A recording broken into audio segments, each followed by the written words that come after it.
amigos, ¿cómo están? Bienvenidos a una emisión más del programa Ser Líder. Ya saben, todos los jueves entrevistamos a una persona, a un experto en el ámbito de liderazgo y no podía faltar el día de hoy. Una vez más nos vestimos de manteles largos. Tenemos aquí con nosotros al licenciado Guillermo Melín. Guillermo, ¿cómo estás? Bienvenido, muchas gracias. Hola Santiago, pues muchas gracias a ti, muchas gracias por invitarme. Un placer estar y compartir contigo algo de mi experiencia. Perfecto, muchísimas gracias. Y como ya saben, en este mundo de la pandemia y la virtualidad, pues ahora resulta que mi querido Guillermo nos acompaña desde San Luis, Missouri. Muchísimas gracias, mi querido Guillermo. Muchas gracias por estar conectado con nosotros el día de hoy. Gracias, padrísimo. Bueno, déjenme y les platico un poco quién es Guillermo Melín, porque bueno, tiene una extensa trayectoria en el ámbito de los recursos humanos. Y como ya saben, el tema que tratamos aquí es liderazgo y está súper vinculado con recursos humanos, con el manejo de talento.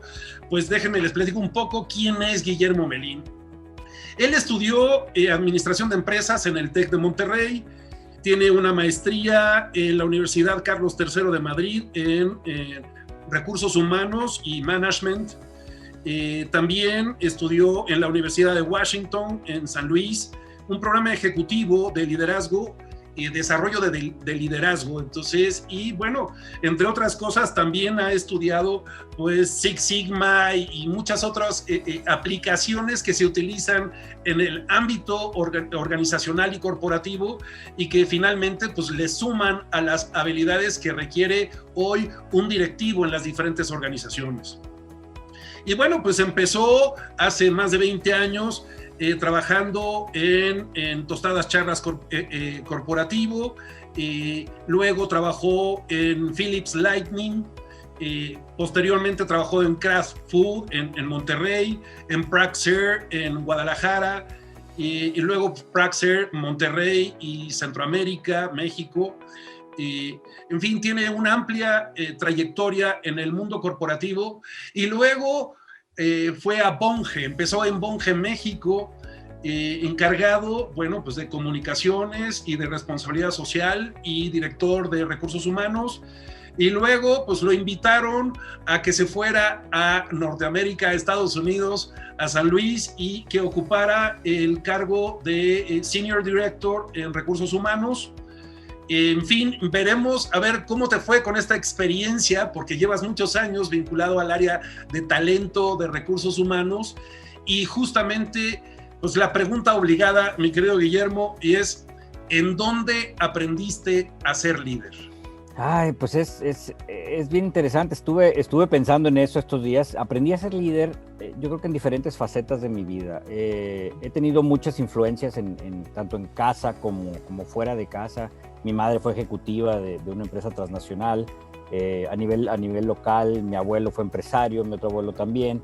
Entonces, siempre estuve rodeado de ciertas influencias que me permitieron observar. Yo creo que algo que siempre he sido es muy observador. Y he aprendido bastante acerca de esa observación. Después, a través de los años, algunos entrenamientos, algunos libros que me han dado enfoques distintos en cuanto a liderazgo.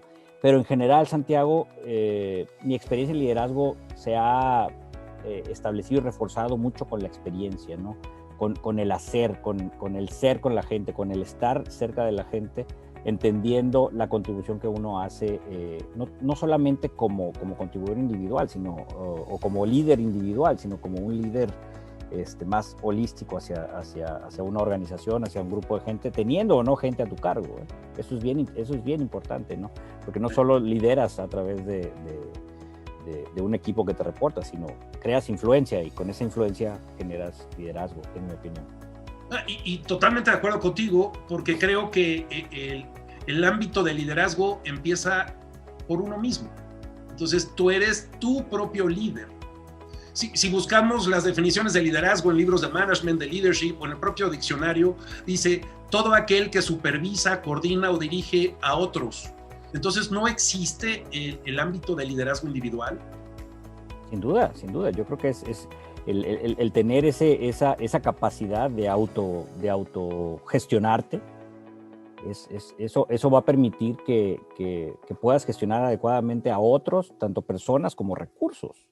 O sea, eso es parte del liderazgo y lo hemos platicado tú y yo en algún momento anteriormente, y lo he estado observando mucho, ¿no? De cómo el líder realmente tiene que ser una persona bien balanceada, holísticamente redonda, para realmente poder proyectar y generar cambios importantes, ¿no? Poder mover lo que necesita mover. Yo creo que un líder es una persona que mueve recursos, mueve personas, mueve organizaciones, etcétera, pero primero tiene que moverse a sí mismo y generar esa imagen.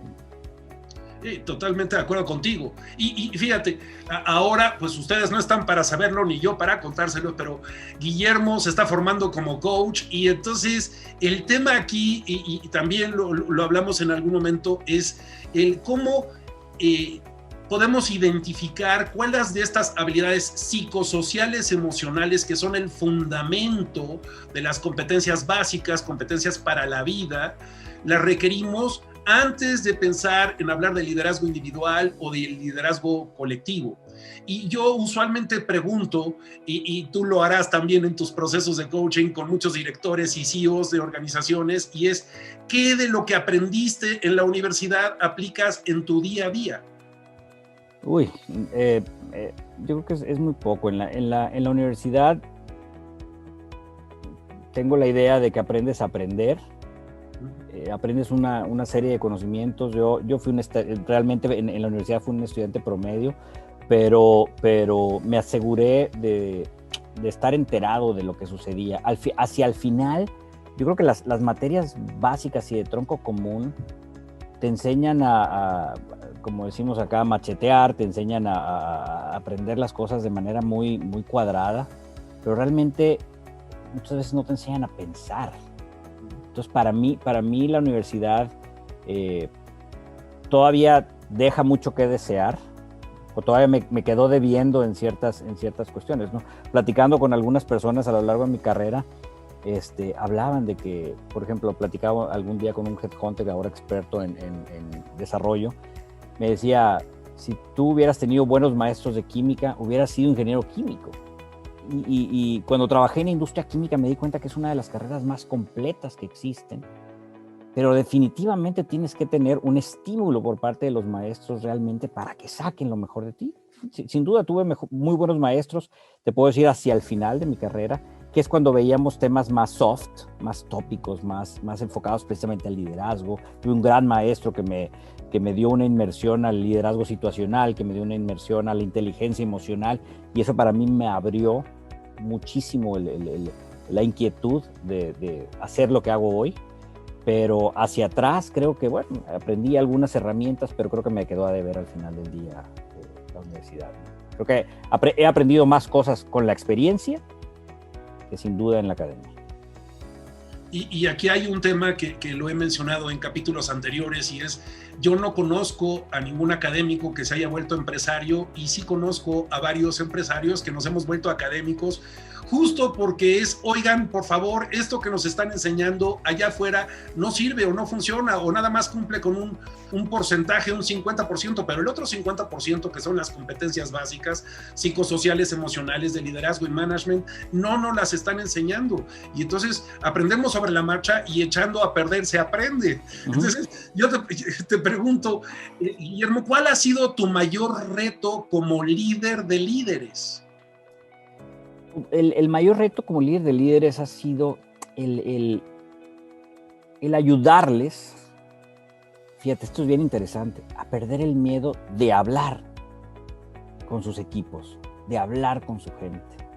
Y también es algo que tú y yo hemos compartido en algún momento en el pasado, el decir, bueno, ¿qué herramientas tenemos que darles a nuestros líderes, a mis líderes, para que realmente sean una extensión de recursos humanos, sean una extensión de la empresa y hagan mover a su vez a sus equipos, ¿no? O sea, en mi experiencia muchos líderes tratan de pasar la bolita, no, pues que lo vea recursos humanos o que lo vea no sé quién, etcétera, pero no se hacen responsables, no son accountables del tema. O sea, dicen, no, esto quema o esto es muy complejo, pero realmente no es complejo, ¿no? Entonces, para mí la clave de desarrollar otros líderes es ayudarlos a entender de que las conversaciones, de que el compartir con su gente, del que estar preocupado por su gente, eso los va a hacer mejores líderes, ¿no?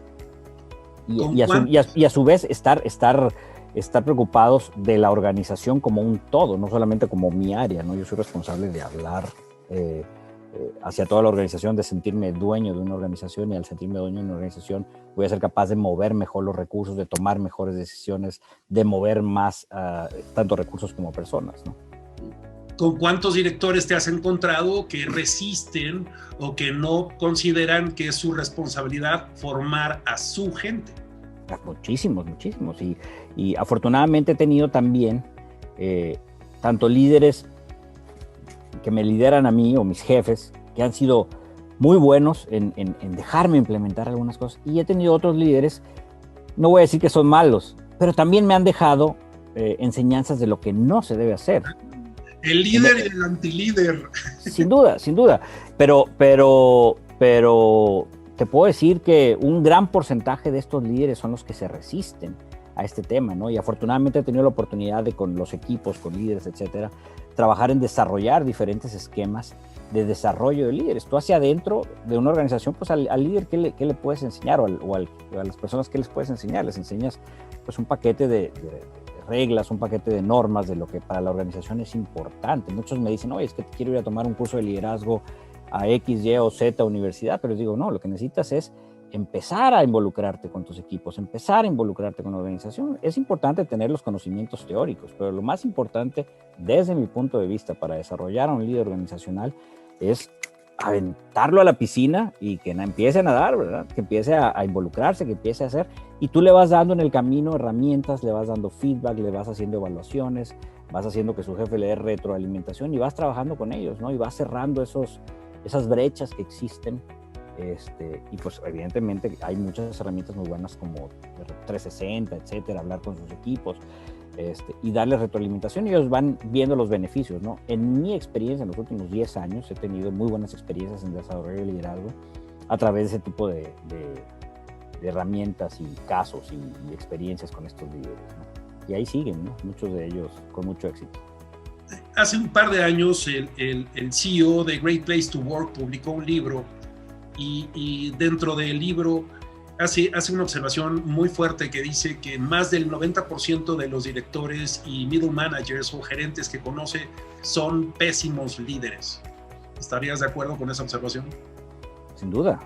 Y viene de eso, ¿no? O sea, y también lo platicaba, no recuerdo si con mi esposa, con algún colega hace unos días, de que el problema también, o sea, no solo es el problema en ellos, también es el problema en las organizaciones, que no se han dado el tiempo por atraer a la gente que sea no solamente técnica adecuadamente, porque tú traes a los grandes técnicos, a los grandes vendedores, a los grandes especialistas, etcétera. Sí, son muy buenos en hacer muchas cosas, pero te pueden destrozar una organización al no contar con las competencias necesarias para desarrollar a sus equipos. Y te encuentras con muchísimos muy buenos que al cabo de 5, 6, 7 años o 2, 3 años se convierten en tapones o en bloqueadores de talento, el talento que viene, y es cuando empieza la gente a irse de las organizaciones. ¿Por qué? Porque no siguen pensando con la estructura del antes, de que, oye, si yo desarrollo, me quitan mi trabajo, en lugar de decir, si yo desarrollo, me ayudan a desarrollar, ¿no? Entonces, ese es el mindset que tratamos, o que yo he tratado de transferir a mis líderes, para que realmente generen una cultura de aprendizaje, una cultura de desarrollo, una cultura donde puedas hablar, una cultura de hablar con tu gente y decirle, ¿cómo estás? Todo empieza con eso. Para mí, un muy buen líder, y las herramientas de coaching las hemos traído y las hemos llevado a diferentes organizaciones, en donde muchas veces dices, bueno, yo no quiero desarrollar coaches internacionales en mis gerentes, en mis directivos, pero quiero darles herramientas para que aprendan a hablar con la gente, para que aprendan a hacer preguntas y realmente conecten con sus equipos, y después ya van a empezar a conectar en otros niveles que les permitan ser mucho más productivos, ¿no? Entonces, a tu pregunta es sí, un gran porcentaje de estos líderes no tienen las habilidades, pero creo que son bastante salvables, ¿no? Sí, claro. teniendo un adecuado coach o un adecuado experto que les ayude a ver esa realidad, ¿no? Un mentor, por ejemplo. También. Exactamente. Y mira, no es mi pretensión llevarte a un espacio de incomodidad, pero sí me gustaría que nos compartieras, si eres tan amable, Claro. ¿qué diferencias has encontrado entre el estilo de liderazgo que se tiene en México y Latinoamérica y el estilo de liderazgo que se tiene en Estados Unidos? No he visto, depende depende de las organizaciones, tiene mucho que ver también el tema regional. Aquí estamos en una región que es el Midwest. Las personas del Midwest son personas, obviamente existen, no puedo generalizar, pero la mayoría son personas que no suelen salir mucho de la región, son personas muy regionalistas, son personas muy de campo, que entienden ese valor de la familia. Entonces son personas que trabajan muy enfocados a los resultados de la organización y no se involucran mucho en el tema de su gente, ¿no? O sea, realmente evalúan muchos resultados. Y la diferencia que existe con México o con Latinoamérica realmente es esa. O sea, yo creo que el líder de Latinoamérica tiende a meterse más. Yo creo que a veces hasta de más, ¿sí? Y pierde foco. Yo creo que lo que yo buscaría o lo que yo buscaba o busco ahora que me tocó ver la región de Norteamérica es llevarlos a un equilibrio, ¿no? Lo vi y te platico el ejemplo de una película que vi hace muchos años de Sylvester Stallone que se llamó Demolition Man, que había un futuro panaceico donde había una sociedad que era súper limpia, etcétera, y había una sociedad que vivía underground, que eran sucios, que eran y hacían todas las cosas. Entonces al final les dice el personaje de Demolition Man, bueno, ustedes ensúciense un poco y ustedes límpiense un poco y vamos a buscar un punto de equilibrio. Entonces yo creo que por ahí es bueno. Y ahora que tenemos tantas experiencias cruzando entre un país y otro por el TIMEC y por diferentes cosas, y bueno, eso nos comparte, nos une una frontera y mucho trabajo a las dos naciones. Creo que es un buen momento para empezar a balancear estos estilos y lograr un mayor impacto con eso, ¿no? Entonces, eso es lo que yo vería, Santiago. Bien, muchas gracias. Y te pregunto, desde tu experiencia como director tantos años en el área de talento y de recursos humanos, ¿cuántas veces te has enfrentado a que los directivos o los mandos medios no quieren asumir la responsabilidad de formar a su gente y le pasan la estafeta a talento, a recursos humanos o capacitación? Te puedo decir que en el 100% de mi experiencia me ha pasado. Siempre. Entonces me he enfrentado con él. Y cuando fui avanzando en mi carrera, precisamente cuando aceptaba un nuevo reto para ir a alguna empresa, una de las preguntas precisamente era esa, que yo les hacía a los directores generales, ¿cuál es tu apertura hacia el desarrollo de la gente, ¿no? Entonces tuve la fortuna de irme moviendo hacia empresas que buscaban generar esos cambios, ¿no? Entonces que me decían, bueno, yo tengo los directores generales o los vicepresidentes, etcétera, me decían, es que tengo una gran oportunidad aquí, en el siguiente layer, en la siguiente capa de líderes.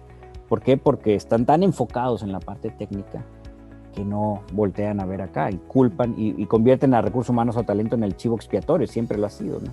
Por eso, ahora que mencionaste un poco mi experiencia en el tema de Six Sigma, de Lean, etcétera, para mí esas fueron grandes herramientas que tuve al inicio de mi carrera que me permitieron trabajar en analíticos que me permitieron contar historias a todos estos líderes para decirles qué es lo que estaba sucediendo con su gente, con su rotación, con su ausentismo, con su capacitación, etcétera, ¿no? Y con todas esas historias yo les mostré a estos líderes porque era importante empezar a trabajar en temas de liderazgo y no empezar a pasar la bolita, no seguir pasando la bolita de recursos humanos, sino hacerse responsable de eso, ¿no? Entonces, ese fue para mí el gran aprendizaje, ¿no? Y la gran experiencia de impacto hacia estas organizaciones, ¿no? Pero sí, en su mayoría, te puedo decir, el 100% de las empresas han tenido esa gran oportunidad. Mira, a mí me ocurre cuando me contratan como mentor o como consultor, porque estaría totalmente prohibido desde el ámbito del coaching, pero cuando yo pregunto es, oye, ¿cuántos años llevas sentado en esa silla? Y me dicen 5, 8, 10. Y le digo, ok, ¿y quién de tu gente está lista para sentarse en tu silla? Y me responden, no, ninguno. Le digo, pues has hecho un pésimo trabajo, ¿no? Sí, de acuerdo. Y es una responsabilidad del líder generar esa banca, ¿no? Y bueno, desde la parte de recursos humanos, es bien importante que el ejecutivo de recursos humanos, el director de recursos humanos, genere las herramientas pues, para identificar a esos sucesores, para identificar esos gaps. Y no solo de una manera muy matemática, pero también desde un punto de vista más humano, juntando las dos partes, haciendo calibraciones adecuadas, porque muchas empresas siguen los jefes identificando quiénes son sus talentos de acuerdo a el desempeño que tuvieron el último mes o de acuerdo a un logro, no de acuerdo a una trayectoria. Entonces, lo que me gusta hacer mucho con los líderes es precisamente tener estas conversaciones anuales, bianuales, incluso hasta mensuales de su gente, reunir un grupo colegiado de directivos que discutan acerca de sus gentes, ¿no? Entonces, cuando yo puedo decir, oye, Santiago, Juan Pérez es un gran talento porque cumple A, B y C, va a venir otra persona y me va a decir, oye, no es cierto. ¿Por qué? Porque yo le he pedido tales proyectos y nunca me ha cumplido. Entonces empieza una discusión constructiva acerca de cómo desarrollas al talento, y ahí es donde realmente identificas las grandes brechas que existen en la sucesión, pero también en a quién tienes listo, ¿no? En corto, mediano, largo plazo, ¿no? Ahí es cuando muchas veces organizaciones que se preocupan por iniciar en estos procesos identifican grandes gaps y es cuando tienen que salir lo pongo de una manera muy, muy peyorativa posiblemente, a comprar talento al mercado, en lo que desarrollan a sus internos, porque a veces tienen a personas tan alejadas del líder en cuanto a sucesión que pues tienen que meter personas en medio, ¿sí? En lo que estas personas se desarrollan. Y ahí ya empiezas a crear programas de desarrollo, retos para estas personas, desarrollarles habilidades de liderazgo. Y lo que me decían unos, oye, pues mándame a un curso a Universidad YZX. Y decía, no, lo que vamos a hacer es te vamos a involucrar en proyectos donde tú vas a ser el responsable de liderar esos proyectos y vamos a evaluar tus competencias y vamos a evaluar cómo te desempeñas en este tipo, sin necesidad de tener gente a tu cargo, pero sí equipos. Y desde lo que te estoy escuchando me surge esto de las famosas calibraciones, que a veces si el área de talento y los propios directivos no se meten a revisar cuáles son los perfiles del puesto y cuáles son las habilidades específicas necesarias. Muchas veces pues tenemos estas calibraciones genéricas en donde están mucho más enfocadas solo al cumplimiento de metas, de objetivos, de resultados, y toda esta parte de mal llamadas soft skills, competencias básicas de liderazgo, de management o de inteligencia emocional, no las tienen desarrolladas y parece ser que muchas veces en estas calibraciones son muy superficiales o no están específicamente las habilidades que se requieren. Sí, de acuerdo. Y hoy afortunadamente en el mercado hay un montón de herramientas bien importantes.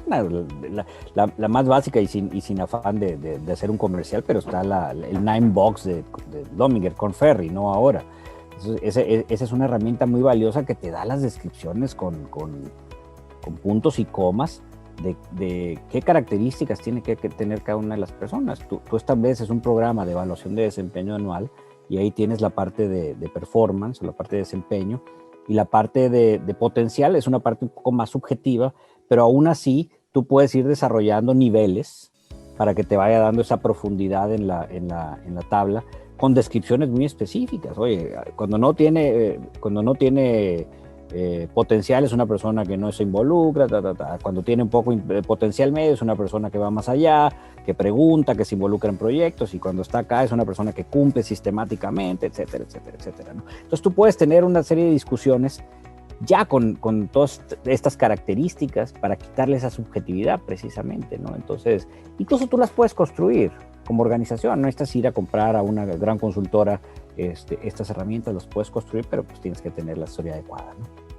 Y luego aquí hay un tema, porque vamos a pensar que se hizo un gran diseño para estas calibraciones, se perfilaron los puestos y se realizan estas calibraciones de desempeño, y luego se le dice al jefe, bueno, pues aquí están los resultados de tu gente, y el jefe lo que hace es, bueno, junta uno por uno, le lee cómo le fue en su calibración de desempeño y le dice, la próxima es dentro de 6 meses, entonces ahí te encargo que desarrolles esto y pongas foco en esto, bla, bla, bla, pero nunca el jefe asume la responsabilidad de decir, oye, yo te voy a ayudar porque no saliste bien en esto y no saliste bien en esto, saliste bien aquí, pero te hace falta más. Yo asumo la responsabilidad o ser corresponsable para ayudarte a desarrollar esas habilidades. Sí, ahí tiene que haber, ahí sí entra, en mi opinión, la responsabilidad de recursos humanos o del área de talento de crear institución, o sea, de crear el proceso, la metodología para llevar de la mano en un inicio a estos líderes a tener, por decirlo de alguna manera, forzosamente estas reuniones, pero que esas reuniones se vayan convirtiendo en algo natural para ellos, que vayan entrenando ese músculo, como el que decíamos en coaching, ¿no? Yo empiezo preguntándote a ti, ¿cómo te sientes? Buenos días, ¿cómo está la familia? Y después vamos a temas más profundos, después vamos a desempeños, podemos hablar de tablas, etcétera. Lo mismo sucede con los temas de desarrollo, en donde sistemáticamente yo voy evaluando, yo voy como líder llevando de la mano a mis colaboradores, y no me quita mucho tiempo, o sea, son conversaciones de 5 minutos, 8 minutos, una vez por semana, pero por alguna razón los líderes que se agobian tanto con su trabajo, con sus resultados, ven esto como una pérdida de tiempo o como una inversión o como un gasto de tiempo, cuando realmente no lo es, cuando realmente a veces estoy chateando en el WhatsApp, y lo puedo dedicar realmente a tener una conversación súper rápida, pero voy a lo mismo. Es un círculo vicioso, puede ser, del miedo que tengo a tener estas conversaciones o de la flojera que me genera el tener que esforzarme un poco a tener estas conversaciones incómodas, a presionar a mis colaboradores hacia eso o a tener que tomar decisiones impopulares. Porque como líder también las tengo que hacer, no todo es miel sobre hojuelas para desarrollar, para crecer. A veces tengo que poner planes de mejora en una persona, en donde te digo, oye, tenemos que trabajar en los próximos 3 meses y si no, se van a tener que tomar decisiones más drásticas. Eso es parte del líder también, tomar decisiones populares, pero también impopulares. Y eso es lo que muchas veces a los líderes les da miedo, ¿no? Entonces, son cosas que tienes que trabajar sistemáticamente con reglas, políticas, procedimientos, hasta que la práctica se vuelva natural. Lamentablemente estamos llegando al final de este rápido se nos fue el tiempo, pero antes de irnos me gustaría que nos regalaras una aportación que tú consideras que pudiera ser valiosa desde tu experiencia como directivo de talento y recursos humanos. ¿Qué le recomendarías a los directores de recursos humanos para que puedan mejorar las habilidades de liderazgo al interior de sus organizaciones? No solo a los directores de recursos humanos, pero a los directores generales. Es muy importante que recursos humanos esté sentado en la mesa donde se toman las decisiones. Eso punto número 1. Porque le da una visión holística del negocio. Recursos humanos no debe ser recursos humanos, una parte transaccional, debe ser un socio bien estratégico del negocio, una persona o una función que conoce el negocio y en base al conocimiento del negocio poder aportar desde la perspectiva de recursos humanos todas estas soluciones, ¿no? Entonces la recomendación que les doy es estar sentados en la mesa, enganchar a los líderes, a los top líderes de la organización, y si no tienen el conocimiento o si no tienen las suficientes herramientas para desarrollar un programa, vayan allá, busquen a gente que los pueda ayudar a desarrollar programas internos de desarrollo, ¿no? Internos de desarrollo de liderazgo, ¿no? Y bueno, con gusto, el que necesite, con gusto también ahí hacemos comercial, ahí los podemos ayudar, ¿no? Pero sí, que busquen a su experto de confianza, que hagan un buen research para realmente desarrollar estos programas, ¿no? Pero que empiecen promoviendo en sus líderes lo que te comentaba, ¿no? Hablar con la gente, empezar a generar conversaciones. La conversación yo creo que es poderosísima y eso hace un cambio en el chip de mucha gente, ¿no? De muchos líderes. Esa sería mi recomendación.